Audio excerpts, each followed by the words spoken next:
We starting to become, the team Coach Zim been harping on since we got back from, that long off season. We starting to become that physical team. We starting to become that smart team. Anytime you can go on the road and play a really good football team, you have a great opportunity to, to do something special and get our season continuing on the right track. Brought to you by Miller Lite and Luther Auto. And now, to kick off your NFL weekend, this is Vikings Live. Well, welcome to yet another edition of Vikings Live. Looks a little bit different, but we're still bringing you some great analysis as the Vikings get set to go to Seattle. Joined by Ron Johnson and Courtney Cronin of ESPN at TCO Studio, I'm Hobie Artigue, and you two, the Vikings, finally get in the win column. That's the good news. But the bad news, they now head to Seattle to face a team they haven't beaten since Mike Zimmer arrived. Where does this team stand heading into Sunday night against the Seahawks, Ron? Well, honestly, I'm not going to say must win, but it is a game you want to be competitive in because, yes, they're not going to have fans. But honestly, if they win this game and you win the Falcons game, you can go into the bye week 3-3 and you feel a lot better about the season coming out of the bye week versus the Packers. Yeah, I'm going to say it actually kind of is a must-win because if you're not if you're 3-3 at the bye, like you mentioned, great position there coming out of the break. You have Green Bay, then you have a very winnable Detroit team at home, and your home schedule is really not that difficult. But if you're 1-4, Ron, coming out of this game, not saying season's over, but it's a really, really hard hole to climb out of. They have some juice coming out of this Texans game. They played so well, apparently, that they got somebody fired. So, there's that they can go off of. But no, all jokes aside, I think that the team has found the formula that they need offensively to win games because we've seen through the first quarter of the season the defense isn't what it was last year. There's confirmation of that. So the offense needs to get in shootouts and win those. Well, the Vikings are running the ball well behind Dalvin Cook, and that's something the Seahawks have done in each of the previous two seasons. But looking at this game coming up, Dalvin Cook, he's now rushed for 311 yards in the last two games. I have to ask you, Ron, is this the best you've ever seen him play in a Vikings uniform? And does the offense need to stay at that level, Ron? Well, the sample size is not that big to look at Dalvin Cook. He's not like a 10-year vet. But, yes, he looks really good. I think the offensive line is putting him in some good positions to win those battles when he's one-on-one. But, let's be honest. The run game is needed in this offense now. They need him. They're going to force him the ball. And so, yes, I think he is playing one of the best. But I think the best is yet to come. We haven't even seen screen game and some of the things he can do. So there's a ton more they can do with Dalvin Cook. Yeah, I agree with that. I think that you can look at that stretch, Hobie, that he had in the first 4 of 5 games in 2019 and say that he was arguably just as good. But the offense at that point was figuring out the run-pass ratio, things like that. But I'll give you some stats here just to show you. We know he's leading the league in rushing yards right now, 424. But 25 first downs, rushing first downs, 6 rushing touchdowns.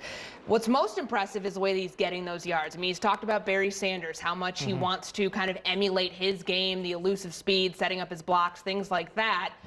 But forcing 21 missed tackles, that's a league high. You're going to see the highlights of him over and over again, rolling that guy off his back at the goal line and then stiff-arming the other guy on that 5-yard touchdown run in Houston.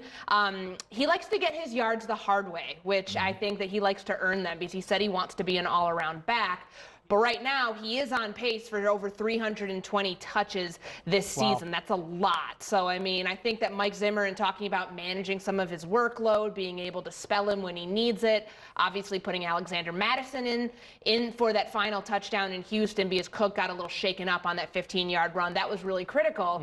But they've got a really good 1-2 punch here, and I think that Cook obviously is the crux of all of that and certainly playing his best ball. And the run game has kind of opened up the passing game, too, because they now have a duo with Adam Thielen and now Justin Jefferson. That's also elevated Kirk Cousins' game some, too. What's just clicking for that passing game right now? Courtney, is it just a matter of time now working in their favor, being together for some of it for now? Sure, I think it's some of that, but even Kirk said on that back shoulder throw that he threw to Jefferson there is a 25-yard gain to set up a touchdown. That's stuff that they weren't really practicing all that much, and that's just natural talent and ability, Ron, that, you know, Justin Jefferson, that's the reason you drafted him. That's the reason he's a first-round pick. I also think for Kirk, though, being able to get Adam Thielen and Justin Jefferson these opportunities, a lot of it's come off play action. In the first 3 games, he was 8 of 16 on play action throws combined, and then he was 9 of 11 for a touchdown on Sunday against the Houston Texans. So that's certainly kind of all hand in hand there. But Justin Jefferson, as Pete Carroll said himself, he's an instant star, and I think that the league is finally on notice about that. I just think it's going to be trust. Kirk Cousins trusts Justin Jefferson. We knew he trusted Adam Thielen. That's something he did not have. I mean, he had Stephon Diggs and Thielen at one point, but when you bring a guy in and you try B.C. Johnson and then you think Tajay Sharp could be the guy, Justin Jefferson's gained his trust, and that's what we're seeing right now. The back shoulder throw, that's 100% a trust throw. You're saying, I'm going to put it there. You have to make the play, and Jefferson's doing it for him. Big news, though, for the Vikings defense, too. Eric Kendricks has now missed the last 2 days of practice, and we also just saw how valuable he is in Houston with some of the plays he made. Courtney, how big is the cause for concern for the Vikings linebacker heading into Seattle? Yeah, I know Eric today on a Zoom call with reporters tried to, I guess downplay the injury, say that, it wasn't that big of a deal, but he did miss Thursday's practice, so that certainly at this point puts him in jeopardy for the game in Seattle. And I mean, their linebacking core has already taken a big hit, Hobie. They're, bringing guys in, off the street as often as they possibly can. I mean, we saw the most recent acquisition in Todd Davis. Kendricks leads the league in tackles through the first 4 weeks. He's off to another really good start, and he is such a valuable piece of this defense that if he can't go on Sunday, it's definitely going to be a loss. Yeah, Anthony Barr's out. Now Eric Kendricks could be out. You got Hardy Nickerson, who's going to have to take a lot more snaps than anybody expected. Like Courtney said, bringing linebackers off the street. I mean, at this point, some of the Gopher guys might have to come play linebacker because there's not a lot left. But I think Mike Zimmer's going to get through it. What they're probably going to have to do is maybe use George Ialoka in some of those packages and let him play in the box where maybe he's a little bit more comfortable. I know he was at nickel a little bit as well, so he can support the run. But, I mean, these guys are getting paid. He's going to have to get creative. The good thing is Russell Wilson likes to throw the ball, so hopefully they don't have to deal with too many run situations. All right, well, the Vikings have struggled to defend the deep paths this year and will have to rise to the challenge if they want to stop Russell Wilson now. Dawn Mitchell joins us right now. And, Dawn, the rushing attack, that's what hurt the Vikings the last 2 years in Seattle. But this time around, it really could be the long ball. Absolutely, because we know that Russell Wilson is dangerous all around, right? And when it comes to the deep ball, Wilson leads the league with throws 20 yards or longer for the past 3 years with 31. He already has 16 touchdown passes this season, tying Peyton Manning's record for the most through the first 4 games of the season. And co-defensive coordinators Andre Patterson and Adam Zimmer today, let's just say they kept it real when they were asked what they'll have to do well to stop him. Well,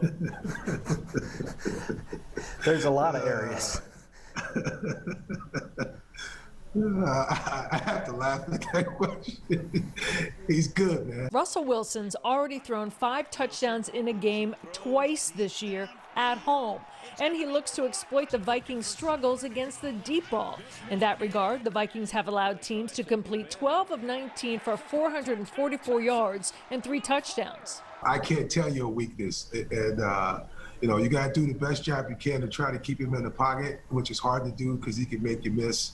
So that's 2 weeks in a row that we've had to try to defend extremely athletic quarterbacks that have cannon for an arm and can throw the ball. We have to do a good job, not only with the corners, with our eyes, but with our safeties and with our linebackers not getting sucked up, so we can give them some insulation so they don't feel they have to jump the underneath routes, and we can protect the deep part of the field. One of the things that make it difficult too is, they do those with a 7-man protection, so they got 7 guys in there blocking against 4, which gives him more time to throw the ball deep down the field, and obviously gives the receivers, more time to run down the field. Case in point, DK Metcalf. He leads wide receivers with at least 10 catches this season, averaging over 25 yards. He's 16 for 403 with 3 touchdowns, with a long reception of 62.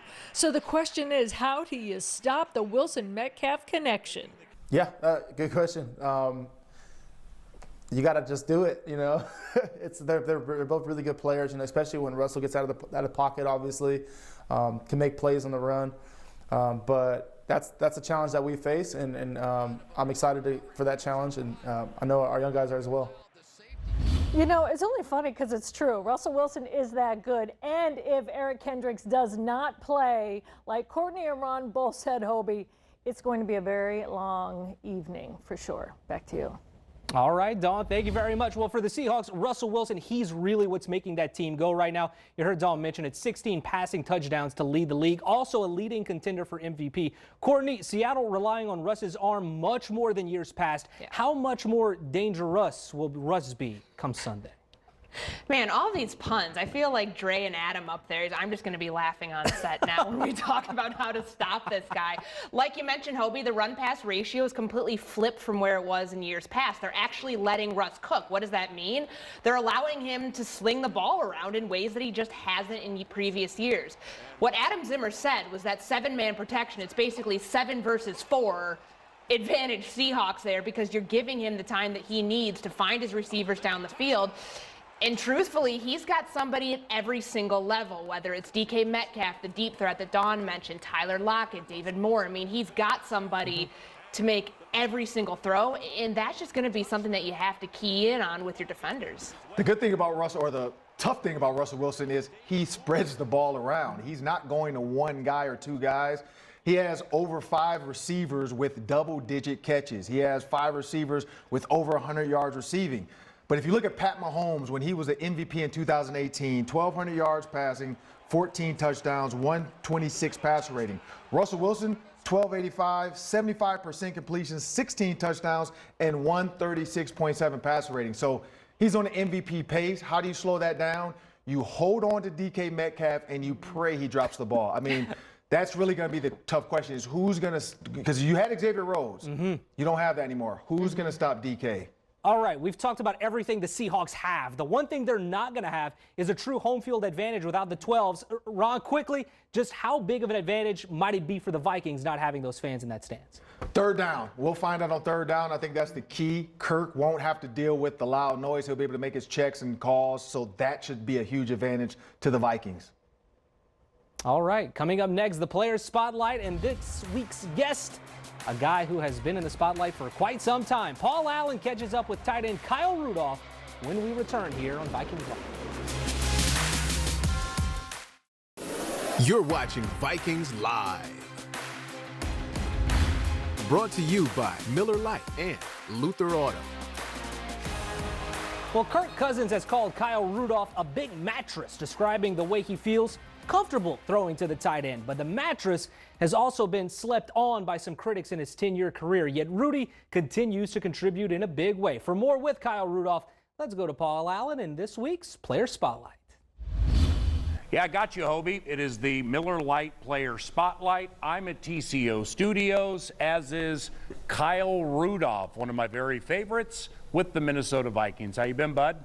I'm good, PA. How are you? Great. Congratulations on that Houston victory. It's only one, a lot more to get, but that had to feel good. It is. You know, it seems like with every week it became more and more stress, more and more pressing to get that first win. And, you know, to go down to Houston and get a win it's just the first, but it is the first. And we got a lot of young guys on this team. So the more wins we can get, the more we can get guys' confidence. That's how you string together a bunch in a row.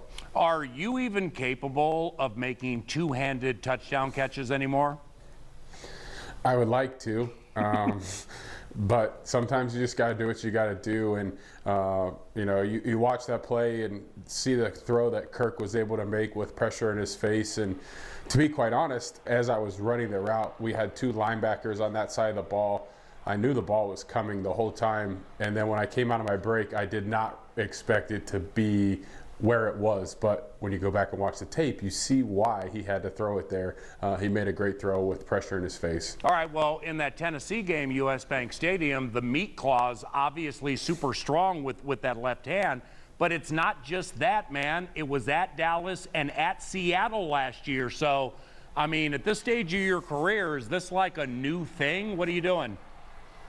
again, I just, it's kind of been my MO since I've gotten here. I've always said it that when the quarterback trusts me enough to throw a ball in traffic or, throw a ball that he knows only I can get to, I take a lot of pride in catching it, whether it's with one hand or two. You think this current 2020 offense has a chance to be the overall most explosive since you've been here? Thielen, Jefferson, let's get Irv going. We got Dalvin. I mean, seriously. Yeah, I think back to 2012, like when we had everybody on that roster with obviously Adrian getting back to MVP form, a healthy Percy Harvin. You look at this year's roster, obviously everybody knows what Adam's capable of. You see the rookie in Justin Jefferson, and Dalvin's playing at that level that Adrian was playing at in 2012. This is the best I've ever seen anyone run the football in the 10 years that I've been here. And collectively, you, Irv Smith, Tyler Conklin, you guys blocking well for Dalvin, leading the NFL with those touchdowns. So that feels good, bud. Yeah, our group takes pride in being up there with the offensive line and, being guys that aren't necessarily guys that you have to hide in the run game. You can put us at the point of the attack and we're going to get after you. At Seattle with no fans, not going to hurt this nice Vikings offense, but, I mean, in a year of crazy, this is going to be crazy. It is, We've kind of seen that here with our 2 home games as opposing offenses have been able to come in here, and it's been a benefit to them. Aaron was able to use hard count a few times, and Tennessee was able to go through some operation type stuff that they wouldn't have been able to do if there were fans in the stands. So for us now, we kind of be on that side of it. We get to go to a place where typically we'd be on a silent count every play.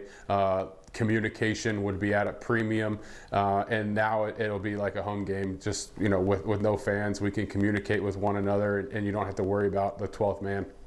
How's Zimmer these days, Kyle, with all these youngsters on the roster? He's good. Coaches, I've said this since he got here. You always know where you stand. You always know what he expects out of you.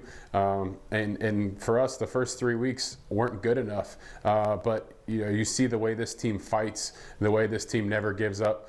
We just had to execute better in some critical situations. And that's been something that he's stressed since he's gotten here. And we did that on Sunday, and we came away with our first win.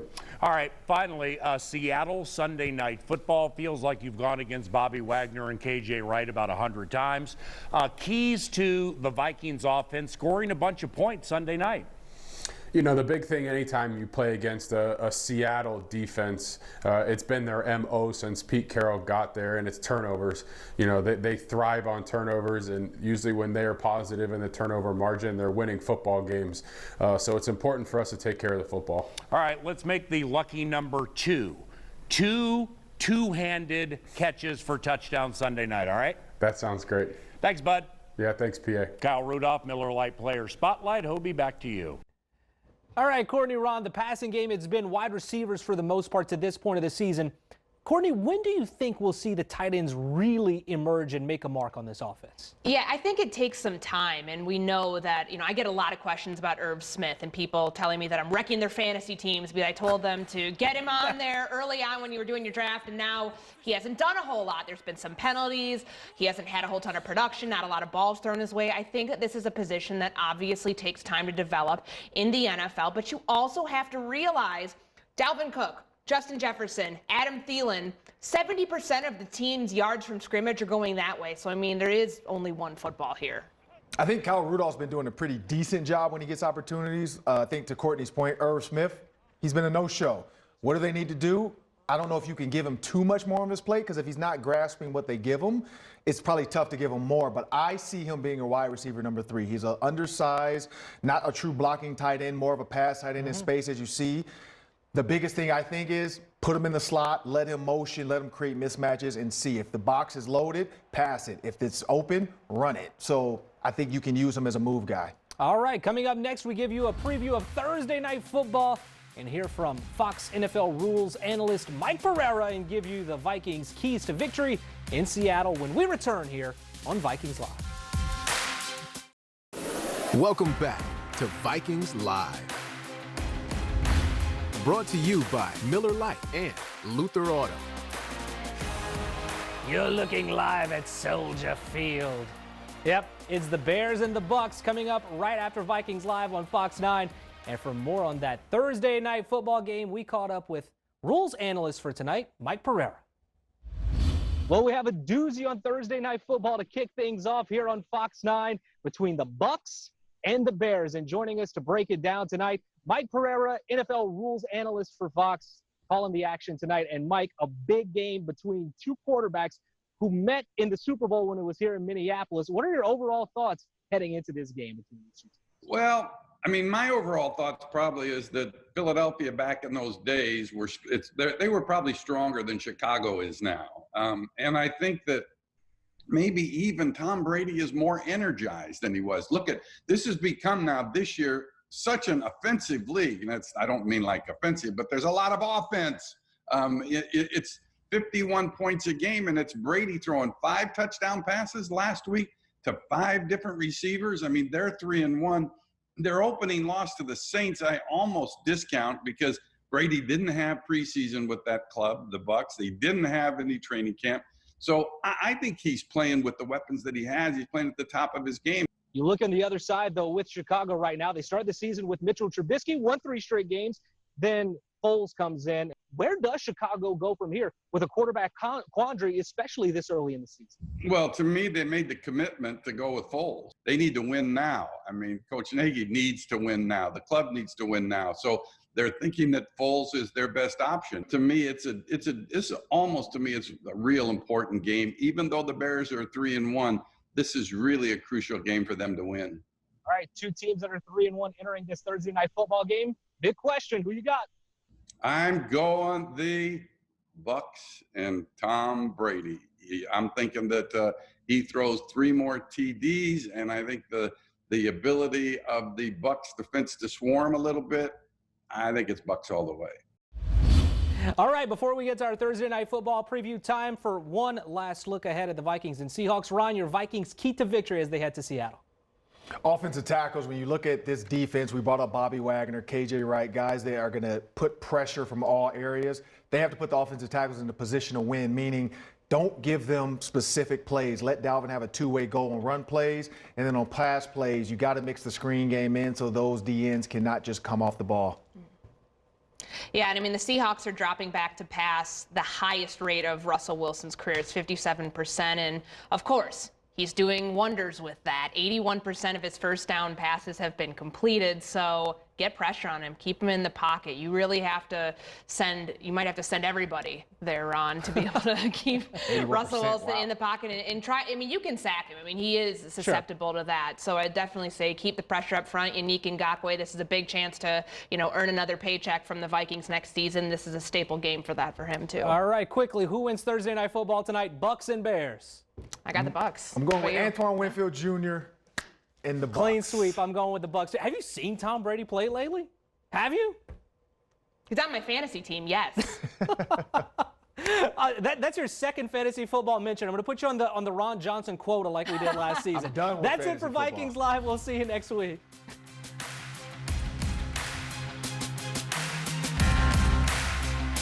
Presented by Miller Lite, official beer sponsor of the Minnesota Vikings, celebrating 60 seasons. And by Luther, the best place to buy a car is also the best place to sell your car.